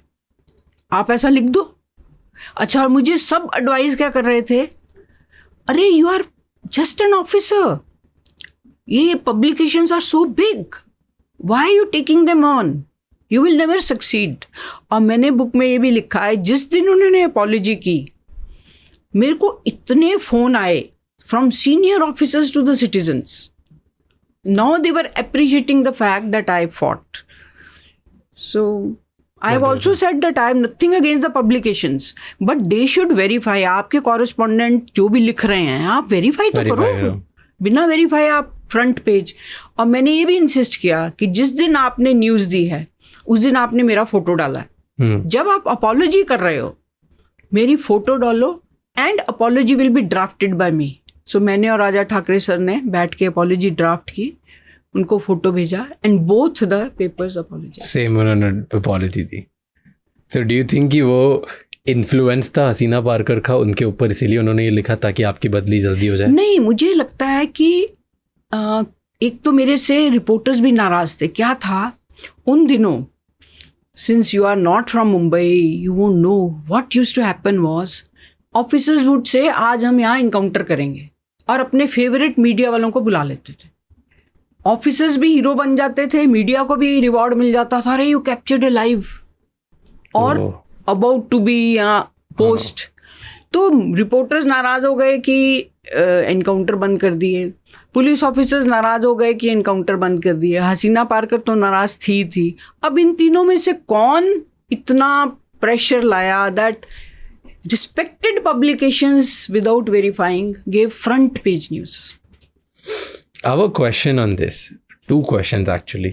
2 parts में डिवाइड करते हैं कि इतनी बड़ी गैंग जैसे छोटा राजन, दाऊद इब्राहिम, हसीना पारकर, ये लोग सब इतनी बड़ी गैंग इतने लॉ और ऑर्डर होने के बाद भी चलाते कैसे थे? What was their मतलब what was their mode of operation? Modus operandi क्या होता था उनका, मतलब किस बेसिस पे चलता था? जब इतनी चीज़ें हैं तो फिर वो कैसे कर सकते थे कि खुला एट अ टाइम, जब आजकल सारे पॉडकास्ट बाहर आ रहे हैं। रिसेंटली मैं एक जर्नलिस्ट का पॉडकास्ट देख रहा था जिन्होंने दाऊद इब्राहिम का इंटरव्यू लिया था, और शायद उसके लिए उनको बहुत सारे रिपरकशंस भी फेस हुए थे, और वो उनमें से बता रही है कि इतना ओपन था कि वो खुले जाते थे, उनकी टीम वाले, उनके गैंग वाले बाहर जाके शूट कर देते थे इन वाइड, एंड कोई कुछ नहीं बोलता था। और सबको पता होता था कहाँ शूट हो रहा है, कहाँ हो रहा है। पुलिस वालों के बहुत बार सामने होता था, पीछे होता था, पॉलिटिशियंस को पता होता था, लेकिन ये ओपन में सब ऑपरेट हो रहा था।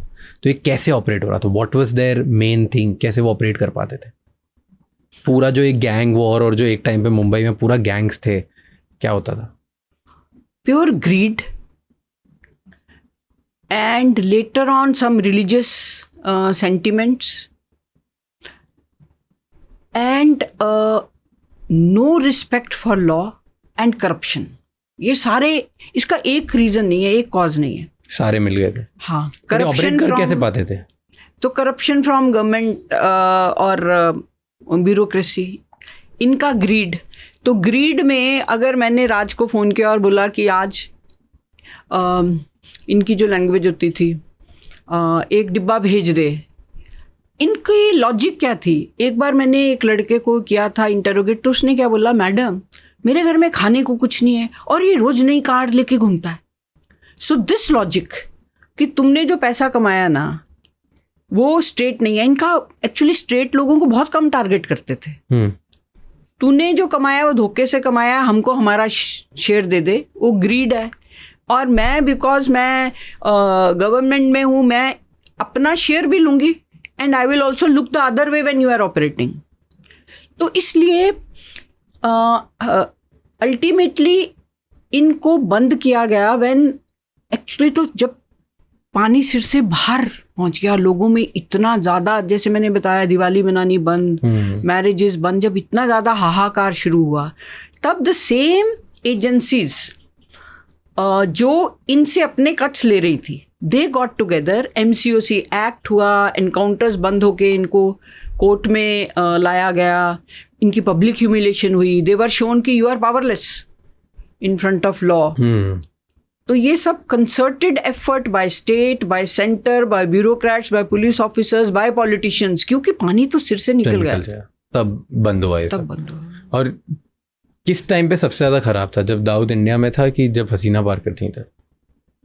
नहीं, जब दाऊद इंडिया में था। हसीना पारकर के टाइम पे जो था, द फैक्ट कि कोई सामने आया केस देने, that itself is a sign कि आपकी पावर कम हो रही है। अब लोग सोच रहे हैं कि शायद पुलिस को कंप्लेंट करने से फायदा हो। जब तक उनको उनका डर ज्यादा है गैंग्स का, हमारे पास कोई नहीं आता फिर केस देने। पर दाऊद जैसे इंडिया से बाहर चले गया, उसके बाद कैसे ऑपरेट करता था इंडिया में? उसके सारे भरे हुए थे लोग, और उसका और छोटा राजन का जो डिवाइड हुआ था, Chhota Rajan was a part of Dawood gang, okay. पर वो रिलीजियस डिवाइड हो गया था। और फिर उसके बाद दोनों अलग अलग ऑपरेट है। हाँ, पर पैसा दोनों को चाहिए था, और दोनों सिर्फ पैसे के लिए ही एक्सटॉर्शन कर करके ये करते थे। The crime was purely just because of money, there was nothing else. उनके लिए पैसा। बट अगर मेरे को तुम्हारे से कोई डिस्प्यूट सेटल करना है तो I will pay those guys. तो dispute settling, because land is so crucial in Mumbai. एक प्लॉट है, उसके लिए 10 बिल्डर्स हैं, 2 एंड में अगर कोर्ट में जाएंगे तो केस, सिविल केस लगेगी 20 साल बाद। तो easy way out is either go to encounter specialist और गो टू गैंग्स। और देन एनकाउंटर स्पेशलिस्ट इधर एनकाउंटर करके गैंग वॉर्स वालों को मार देगा, तो वो क्लीन हो गया।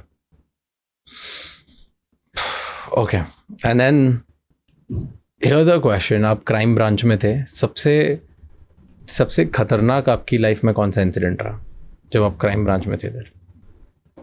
बहुत ही रहते थे खतरनाक, ऐसी लेटर्स आ जाती हैं विच आर वेरी डेंजरस। आपको डराया नहीं किसी ने? बहुत बार डराने की कोशिश की, जैसे? But I am not being arrogant, but I think my Punjabi genes are stronger than the fear they tried to generate. Letters लिखना, ब्लैंक फोन कॉल्स देना। एक बार क्या हुआ था, मुझे एग्जैक्ट रीजन नहीं याद, पर मैं ऑफिस ना रात को 12-1 बजे रात को गई, अचानक ऑफिस खुला, तो मेरा तो पीए नहीं था, कुछ तो अर्जेंट काम था, मैं वो निकाल के फाइल बैठ रही, तो फोन आ रहा है कि मैडम आपको मिलने आऊं। मैंने कहा लैंडलाइन पे। आपको कैसे पता मैं ऑफिस में उस टाइम? नहीं मैडम आऊं क्या? मैंने कहा नहीं, आप सुबह आइए, अभी मत आइए। मैंने जब ढूंढा तो मेरे एस्कॉर्ट व्हीकल का ड्राइवर ने इन्फॉर्मेशन लिख कर दी थी कि मैडम आप अभी ऑफिस में हैं। So you have to be careful, but it's not impossible. I mean like you can do it. But आपका अगर एस्कॉर्ट ड्राइवर जो है वो ही उनके साथ मिला हुआ है, ऐसा हो जाता है। एक बार पोर्ट में, when I was DCP in port, एक बहुत बड़ा कंटेनर थेफ्ट हुआ, तो मेरे ऑफिस में काम करने वाला जो कांस्टेबल था, he was involved in that. This is rare, but corruption in police. Okay, there's one more chapter. I want to talk about that also. Stalking of a lady. Right? Yeah, it's not humorous, you know, it's not funny. तो क्या हुआ, from beginning of my career, I used to keep 1 hour for citizens without appointment. अच्छा. तो जब मैं joint CP crime थी, तो this lady, जिसका नाम मैंने बुक में दिया है, but I don't want to say it here today, it seems she came and she met me. I don't know what happened to her. उसके बाद क्राइम ब्रांच वाले बोलते थे, वो मेरा ऑफिस फर्स्ट फ्लोर पे था, कि वो आती है पर हम उसको आपको मिलने नहीं देते, तो आपको हैरेसी करती है, आपको तंग, उसके पास कोई काम तो है नहीं। तो मैंने भी उसको इग्नोर किया। बार बार मिलती जाके ट्राई करती थी, मिली तो शायद 1 या 2 बार ही थी। फिर उसको ऊपर आने ही नहीं देते थे। लोअर लेवल पे जो ग्राउंड लेवल पे जो सिक्योरिटी थी, वो वहाँ से ही उसको भेज देते थे वापस। फिर मेरी पुणे बदली हो गई, तो पुणे में ये लेडी 1-2 बार आई, फिर फूल लाई। तो पुणे में मेरा ग्राउंड फ्लोर पे ऑफिस था, सीआईडी में। तो मैंने कंट्रोल रूम ऑफिसर को बोला कि ये अगर लेडी आई तो उसे अंदर मत आने दो, मेरे पर्सनल स्टाफ को भी बुला। एक दिन मैं घर गई तो मेरी माँ के साथ चाय पी रही है। I just lost it. मैंने लोकल पुलिस स्टेशन को बोला, देखो ये बहुत तंग कर रही है। और क्या करती थी, व्हाट्सएप पे या मेल पे या letters, love letters, poems about मेरे बारे में कुछ पोएम्स लिखती थी। तो जब पुलिस स्टेशन वाले लेके गए तो मैंने सोचा पुलिस स्टेशन इंस्पेक्टर को बोलती हूँ, क्यों मैंने बोला इसको लेके जाओ यहाँ से। तो मैंने फ़ोन किया तो कह रहा नहीं मैडम आपको बताने की ज़रूरत नहीं है, इनके बैग में से हमें बहुत ऐसे लव लेटर्स आपके नाम पे लिखे हुए पोइट्री मिली है, तो हम इनको मैजिस्ट्रेट के सामने लेके जाएंगे। तो मैजिस्ट्रेट के सामने लेके गए वो वहाँ के इंस्पेक्टर, तो उन्होंने वो पोएम्स देखी और लेटर्स लिखी मेरे नाम पे जो लिखी हुई हैं। तो मैजिस्ट्रेट ने कहा कि इनको तो आप ससून हॉस्पिटल भेज दो for observation, she seems to be some disturbed. Sassoon के हॉस्पिटल के डॉक्टर ने कहा कि she is obsessed with Meera Borwankar, she is threatening suicide also, so she should be sent to the mental hospital. तो पुणे के मेंटल हॉस्पिटल से she ran away.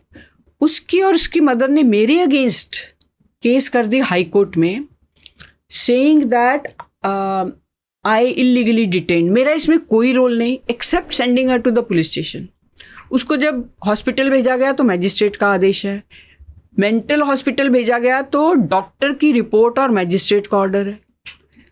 पता नहीं क्या हुआ हाई कोर्ट में, उन्होंने भी कह दिया Meera Borwankar exceeded her authority despite government prosecutor having shown them all those love letters and everything and also the record of her phone calls. अच्छा, पहले मुझे फ़ोन कॉल करती थी, फिर मेरे हस्बैंड को करने लग गई, बच्चों को करने लग गई। पर हाई कोर्ट में she took a stand that she wanted to marry my son who would be about 15 years younger to her. उसने ये स्टैंड ले लिया। तो जब हाई कोर्ट ने कह दिया कि Meera Borwankar probably exceeded her authority, तो फिर मैं सुप्रीम कोर्ट में गई, वही लेटर्स, वही लव लेटर्स, लव पोएम्स और रिकॉर्डिंग जो उसकी सारी थी वो पेश की गई। तो आई मस्ट से उदय ललित जो बाद में बने चीफ जस्टिस ऑफ इंडिया और हरीश साळवे, इन दोनों ने मेरा case without taking a rupee from me इन्होंने वहाँ प्रेजेंट किया, because both of them went through the letters and they realise how much harassment I had suffered. तो फिर high court, supreme court said that high court need not have made this comment having gone through all these harassment which the lady officer has suffered. फिर वो marks expunge किए गए, उसको बोला गया कि she was also there in the court presenting her case कि मैं तो मीरा बोरवणकर में नहीं उसके बेटे में इंटरेस्टेड हूँ। But Supreme Court accepted our contention. And by the way, about 20 days back, मैंने उसके सारे फ़ोन ब्लॉक किए हैं। मुझे एक फ़ोटो उसने भेजा है with flowers saying these are flowers from my window. तो women can also be very can be nuisance stalker. We generally think stalkers are men, but I want to share this कि even women can be stalkers. And to this level, अभी भी 20 days पहले she sent it. आज तक, यानी कितने साल पुरानी बात है? ये देख लो 2006 से शुरू हुई है। आज तक वो स्टॉक कर रही है, वो 20 दिन अब पहले काफी नहीं काफी बीच में बहुत बड़ा गैप था। ये अभी रिसेंटली आई वाज सरप्राइज्ड कि मैंने ब्लॉक किया है, कैसे आ गया ये फ्लावर्स फ्रॉम माय विंडो। डर लगता है कभी? नहीं, I told you, thanks to my Punjabi genes, but cross your fingers, okay. इन सब में आप इतने बार सिस्टम में रह चुके हो, आपने बहुत सारे अलग अलग ब्रांचेस में, एजेंसीज में काम किया है, आपने बहुत क्लोजली देखा है, बिकॉज आपने सुप्रीम कोर्ट के केसेस देखे हैं खुद के साथ, दूसरों के साथ, आपने लोकल सेशन कोर्ट के देखे हैं, राइट? पावर हायरार्की में सबसे ज़्यादा पावर इंडिया में आपको लगता है किसके पास है? पॉलिटिशियंस। यू थिंक कि No आज question. एक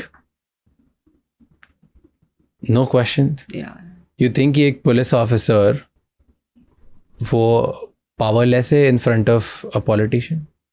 नो, इफ ही डिसाइड्स तो लॉ इज विद अस, पर हमारी पोस्टिंग्स, ट्रांसफर्स, डिसिप्लिनरी एक्शन सब उनके हाथ में है।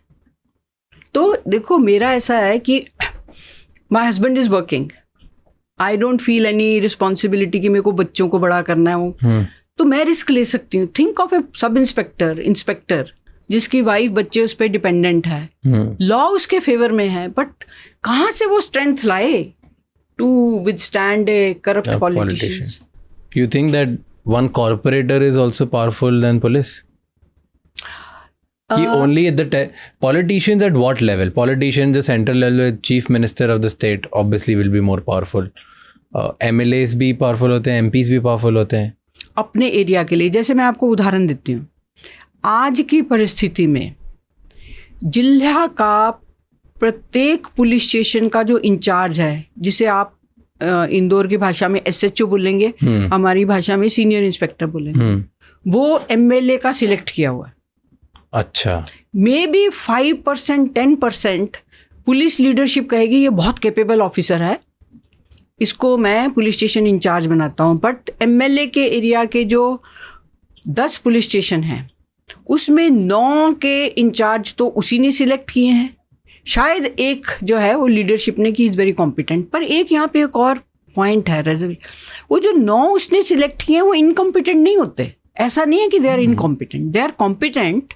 पर मैंने मेरी बुक में भी लिखा है, बट उनके लिए MLA का आदेश वर्सेस ड्यूटी बाय लॉ में MLA का आदेश प्रायोरिटी लेता है, तो उसमें सिटीजन्स पीछे रह जाते हैं। MLA जो कह रहे हैं वो माना जाता है। और मैंने एक सीनियर ऑफिसर को ये कहते सुना है, मैं नाम नहीं देना चाहती, कहते हैं DG लेवल ऑफिसर, थाने में जब बाई इलेक्शंस हुआ तो मुझे इन्होंने बहुत देर से मेरी मदद मांगी और केवल इतने % वोट से ही जीत पाए। मुझे अगर टाइम पे बताते तो मैं उनको कितनी बड़ी जीत ला के देता। Now if the DG of an organisation is saying कि मैं जीत ला के देता हूँ, तो कितना हम पुलिस स्टेशन लेवल में इन्वॉल्व हो गए हैं पॉलिटिक्स में। एंड मेंबर ऑफ पार्लियामेंट के पास उतना ही पैसा होता है, इतना पावर होता है पर वो इतना इंटरफेयर नहीं करते, कम इंटरफेयर करते हैं। कॉरपोरेटर्स तो अपनी बीट, हमारा जो पुलिस स्टेशन है उसका इंचार्ज आ गया MLA के कहने पे, जो बीट ऑफिसर है वो कॉरपोरेट की मर्जी है वहाँ का, वो कॉरपोरेट ही है। सो जनरली TI SHO ये लोग सब MLA फेवरेट्स। तो हर थाने का जो थाना इंस्पेक्टर होता है वो भी MLA फेवरेट ही है। होता भी है, कई लोग एटलीस्ट फसाड ऑफ इंडिपेंडेंस रखते हैं, कई जगह तो वो भी नहीं है। एंड जो अब जैसे आप ऊपर लेवल पे बात कर रहे हो कि DGP IG ये लोग ये MLA लेवल पे नहीं होते ना कंट्रोल्ड, ये CM लेवल पे। इनमें अभी करप्शन भी कम है और loyalty towards constitution towards law ज़्यादा है। मुझे ऐसा लगता है कि पुलिस स्टेशन लेवल पे और पुलिस ट्रेनिंग पे ये बहुत एम्फेसिस देना चाहिए कि आपकी लॉयल्टी जो है वो MLA MP की तरफ ना होके भारत के संविधान की तरफ होनी चाहिए। वो हम भूल जाते हैं। तो हमको लगता है कि the right way is to listen to my MLA, जबकि right way is to listen to the constitution. वो एक गैप हो गया है, बहुत बड़ा गैप हो गया।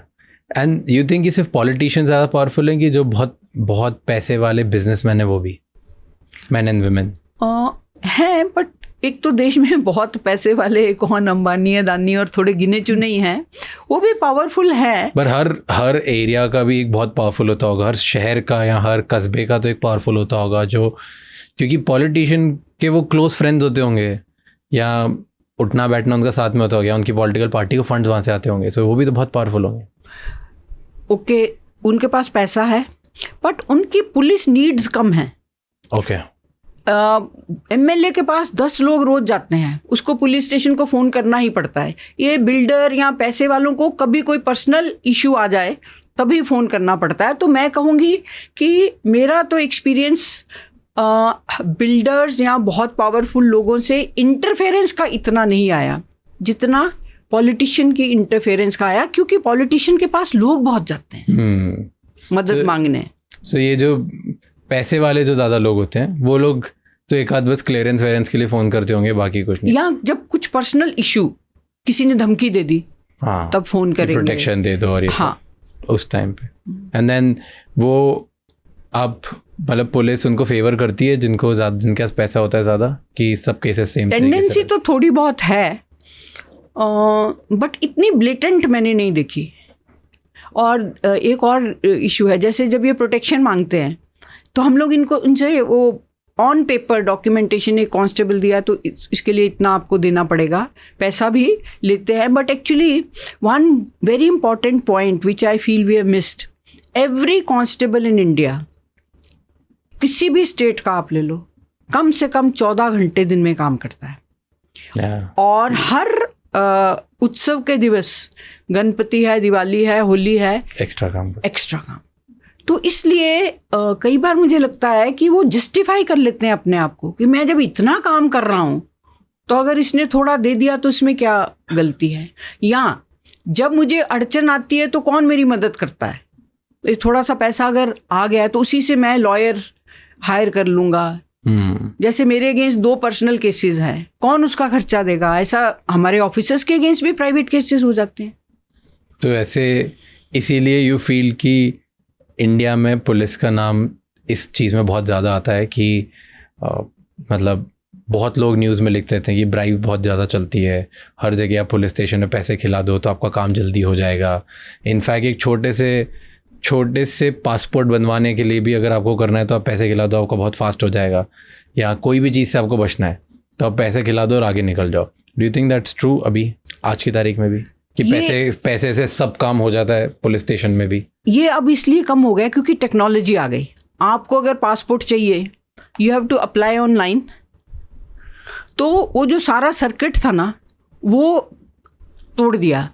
आपको लाउड स्पीकर के लिए चाहिए, अप्लाई ऑनलाइन. तो मैं ये नहीं कहूँगी कि टोटल करप्शन सर्किट टूट गया है, पर टेक्नोलॉजी बहुत हेल्प कर रही है. आपको याद है, यू आर यंग, मैं खुद अगर रेलवे टिकट या एयर टिकट लेना होता था, ब्लैक होता था, क्यूज़ होती थी. अब क्या है, टेक्नोलॉजी में यू अप्लाई ऑनलाइन. तो करप्शन अभी भी है, बट टेक्नोलॉजी की वजह से हम उसको कंट्रोल कर पा रहे हैं. We need more technology. And also आप अगर एक कांस्टेबल को 8 घंटे की शिफ्ट देंगे और उसको वीकली ऑफ, हफ्ते में 1 दिन ऑफ, और छुट्टियां जो है रीजनेबल देंगे, करप्शन ऑटोमेटिकली कम हो जाएगी. For that we need more people in police, no? Yeah, and we need also more judiciary. Yeah, that's. But I was telling this to Ravinder sir as well कि मेरा experience अभी तक personally ज़्यादा police के साथ हुआ नहीं है, पर जब भी हुआ है 1-2 बार it has been very good. मतलब मैं जितना पढ़ता हूँ या सुनता हूँ, वो जो जितना एंटी एक तरीके की वेव है कि पैसा खिला दो, ये कर दो, वो कर दो, कोई हेल्प नहीं करते, कहीं पे तुम्हारी मदद नहीं होती. Touch wood, I have been in a situation 1 या 2 बार जहाँ पे मेरे को बहुत हेल्प मिली. So I always feel like कि ओके, मतलब मन में एक डर लगता है कि कभी मैं ऐसे फंसूँ नहीं जहाँ पे मुझे पता नहीं चले सामने वाला कोई बहुत पावरफुल हो और वो मैं ही उस केस में उल्टा फंस जाऊँ जहाँ पे मैं सही हूँ तो भी. पर उस टाइम पे ये सोच के मुझे थोड़ी होप भी मिलती है कि एट द सेम टाइम मेरे साथ अभी तक अच्छा हुआ है, अभी तक कभी गलत में फंसा नहीं हूँ, तो मैं बच गया. तो बहुत साल पहले नागपुर पुलिस ने एक सर्वे किया था. जिनका पुलिस से कांटेक्ट आया है उनका ओपिनियन पुलिस के बारे में अच्छा है. जिनका कांटेक्ट ही नहीं आया पर सुनी बात है, उनका जो मत है पुलिस के विरोध में जाता है. सो हम ये सब अपने अधिकारी कर्मचारियों को बोलते हैं, मैक्सिमम कांटेक्ट की वजह से आपको एक्चुअली फीडबैक मिल रहा है. जिन्होंने सिर्फ सुनी सुनाई बात पे पुलिस बहुत करप्ट है, पुलिस पैसे के बिना काम नहीं करती है, फैला रखा है, उसकी वजह से गलत फहमी है. But you can not put corruption under the carpet. We have to accept that. We have to confront that. So Mumbai में जब आपका टेन्योर था या महाराष्ट्र में जब आपका टेन्योर था, बैक टू बैक बहुत अटैक्स होते थे. अटैक्स टेररिस्ट अटैक्स होते थे बहुत सारे, राइट? 26/11, फिर 2006, 1993 में भी हुआ था. सो बॉम्बे ब्लास्ट हुआ, बॉम्बे ट्रेन ब्लास्ट हुआ, ताज अटैक्स हुए, टेररिज्म बहुत ज़्यादा था. एंड अभी पिछले लास्ट 10 ईयर्स में हमने देखा है कि वो बहुत स्टेबलाइज हो गया, टेररिस्ट अटैक्स नहीं होते. वाई डू यू थिंक उस टाइम पे क्या चल रहा था मुंबई में जिसकी वजह से इतनी ईजीली इतने ज़्यादा टेररिस्ट अटैक्स होते थे back to back? Intelligence weak थी सेंटर में, स्टेट में. और अभी मुझे लगता है ये जो है ना, इस गवर्नमेंट की जो सफलता का मेन रीज़न जो मुझे दिखता है as a professional police officer, वो ब्लास्ट और टेररिस्ट एक्ट्स नियरली ज़ीरो कर दिए। मैं एक बार मेरे को लगता है मैं सातारा ज़िले से या पुणे से मुंबई आई और joint commissioner law and order के ऑफिस में बैठी कॉफ़ी पी रही थी, तो वहाँ जॉइंट सीपी क्राइम भी थे। उन दोनों ने कहा, ये 90s की बात होगी, लेट 90s की, हम रात को सो नहीं पाते, हमें पता नहीं कब टेररिस्ट अटैक कर दें। तो एक तो अभी इंडिया ने एक जो स्ट्रॉन्ग पोजीशन ली है और मैसेज दिया है कि we will be ruthless in handling terrorist activities, ये मैसेज इंटरनली भी दिया गया है और एक्सटर्नली भी दिया गया है, इंटरनेशनली भी। और इंटेलिजेंस एजेंसीज का काम शार्प हुआ है और कोऑर्डिनेशन बढ़ा है, कोऑर्डिनेशन विद लोकल अथॉरिटीज़ भी बढ़ा है।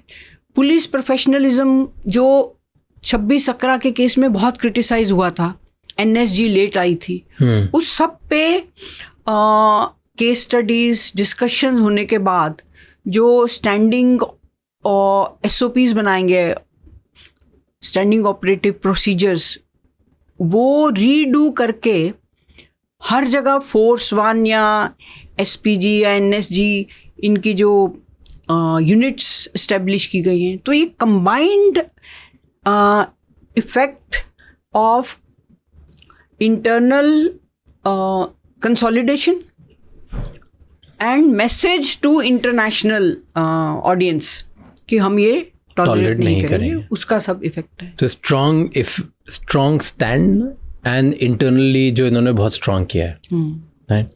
अजीत डोभाल सर का do you think is a huge contribution to this? या absolutely, no doubt about it. He's really the mastermind that in the country who understands how to make our country more strong and then eradicate terrorism. I think professionally he's very strong. Plus he has the backing of PM and HM. So definitely his contribution is tremendous. Okay. हम अब बात कर रहे थे, जब हम डर की बात कर रहे थे तो आपने उस टाइम पे केस की बात करी, बिल्किस बानो। क्या केस था वो पूरा मुझे बताओ, और क्या स्पेसिफिक आपका इंटरेक्शन था उस केस में? तो क्या हुआ, अभी मुझे किसी ने, मैं जो वसई के प्रोग्राम में गई थी तो मुझे कोई पूछ रहा था, आपने बिल्किस बानो के केस में PIL फाइल किया, आप तो रिटायर हो, आपको डर नहीं लगा? तो मुझे वो केस ख्याल में आया। ऐसा था, बिल्किस बानो का गैंग रेप, ये सबको पता है, 2000 के आसपास का, और उसकी बेटी को मार दिया गया, 7 शायद और लोगों को मार दिया गया, उसकी फैमिली के 14 लोगों को। So gang rape with mass murder. इस केस को गुजरात में चला नहीं पाई सरकार क्योंकि वहाँ एटमॉस्फेयर ख़राब था। ये गुजरात का केस है? हाँ, गुजरात का केस है। तो वो केस को महाराष्ट्र में चलाया गया और इसमें 11 लोगों को आजीवन कारावास हुई, मतलब लाइफ इम्प्रिजनमेंट। तो अभी पिछले साल ये सुनने में आया कि उनको माफ़ कर दिया गया, जितनी सज़ा भुगती अब उनको छोड़ दिया गया है। तो फिर टीवी में भी फ़ोटो देखे कि जब वो आरोपी बाहर निकल रहे हैं जेल से तो उनको हार पहनाए जा रहे हैं। तो मेरे को तो लगता है सारे देश में लोगों को बड़ा आक्रोश आया, because gang rape and mass murder और आरोपी छूट रहे हैं और लाइफ इम्प्रिजनमेंट तो छोड़ो, उनको तो हार पहनाया जा रहा है। तो हमारा एक ग्रुप है, उसमें प्रोफेसर जगदीप चोखर हैं, आप उनको भी पॉडकास्ट में लाइए, और एक IFS की मैडम है माधुरी बहादुरी। हम तीनों ने क्या डिसाइड किया कि अपन इसमें पब्लिक इंटरेस्ट लिटिगेशन फाइल करेंगे, बिकॉज मैं ना प्रिजन की चीफ भी थी महाराष्ट्र में। तो मुझे रेमिशन के रूल्स भी पता थे। और हमने वृंदा मैडम है वृंदा ग्रोवर मैडम, उनसे कांटेक्ट किया। तो उन्होंने कहा ठीक है, मुझे भी बहुत आक्रोश है, तो हम ये आप कोई भी किसी भी तरह का पैसा नहीं आपसे लेंगे, जितना खर्चा आया जैसे डॉक्यूमेंटेशन या सर्विंग ऑफ समन्स वगैरह में आता है, तो हम ये केस PIL फाइल करेंगे। तो हमने ये PIL फाइल किया और भी 2 PILs फाइल हुई। और जब ये केस सुप्रीम कोर्ट में आया तो वो 11 लोगों ने, इतने पावरफुल एडवोकेट्स हमारे तरफ से भी, हमने भी जो हमारे कैपेसिटी थी किए, और कोर्ट ने कहा कि वो 11 को जो रेमिशन दिया गया है वो गलत है। और उन्होंने रिव्यू के लिए अप्लाई किया, रिव्यू भी नहीं सुप्रीम कोर्ट ने एक्सेप्ट किया और वो जो 11 गैंग रेप के आरोपी हैं, मास मर्डर के आरोपी हैं, उनको जेल में वापस भेजा।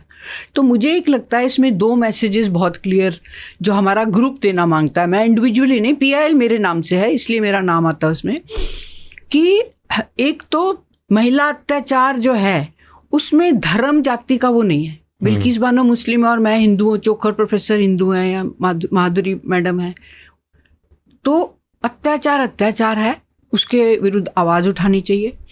एक ये मैसेज। दूसरा, आप फेवरेटिज्म नहीं कर सकते। हमने जो पूरा रेमिशन का लॉ देखा उसके हिसाब से जो इसमें सेंटेंसिंग जज था, जिसका ओपिनियन लेना चाहिए आपको इनको बाहर छोड़ने के लिए, उसका ओपिनियन इनको छोड़ने के विरुद्ध था।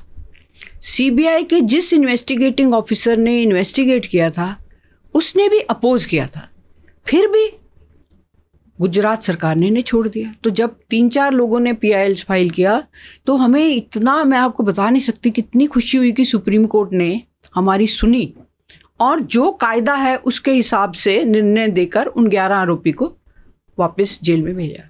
सबको डर क्यों लगा था इस केस में? आप बोले थे कि डर, आपने वाला कि जब आप फाइल कर रहे थे तो आपको डर लग रहा था? नहीं, मुझे नहीं डर लगा, लोग डरा रहे थे। मैंने घर के लोगों को बताया ही नहीं।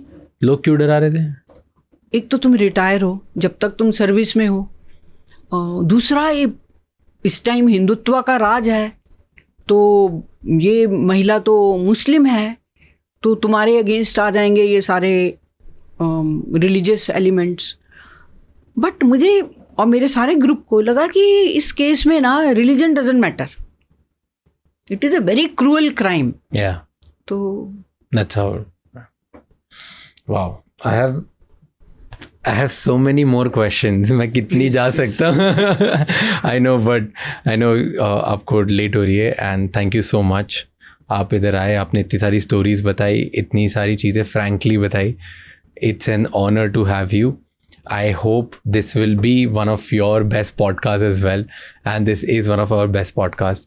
You are truly an inspiration for not only women but for every man as well, because a lot of places जहाँ पे आपके इतने courageous answers भी थे और आप जो situation बता रहे थे आपकी, उसमें hats off to you for all the service that you have done to the nation. Thank you so much for being here. Thank you, and my hope is your generation. Our generation will do great work, and I am very optimistic and hopeful about it. Thank you. Thank you so much. Thank you so much ये episode and तक देखने के लिए। हमें comments में बताओ कि और कौन से गेस्ट हैं जो आप देखना चाहते हो। हम डिटर्मिन्ड हैं और ये हमारा गोल है कि इस चैनल को सबसे better world wide best personal growth channel हमें बनाना है, लेकिन उसके लिए आपके फीडबैक की ज़रूरत होगी। तो आप कमेंट्स में हमें बताओ कि कैसे टाइप के गेस्ट आप देखना चाहते हो, क्या हम गलतियां कर रहे हैं, क्या हम अच्छी चीज़ें कर रहे हैं, क्योंकि उस फीडबैक से हम सीखेंगे जैसे हम आज तक सीखते आए हैं। जो लोग आप हमें सजेस्ट करते हो हम वो लोग लेके आते हैं, जैसे आप सजेशंस देते हो उनको हम इनकलकेट करते हैं और बेटर बनने की कोशिश करते हैं। Let's work together and help each other out, क्योंकि अगर हम सबको ग्रो करना है तो एक दूसरे की हेल्प करनी पड़ेगी। And that's what I want from you in today's episode. Well, I will see you next time. Until next time, keep figuring out and don't forget to subscribe the channel. Thank you.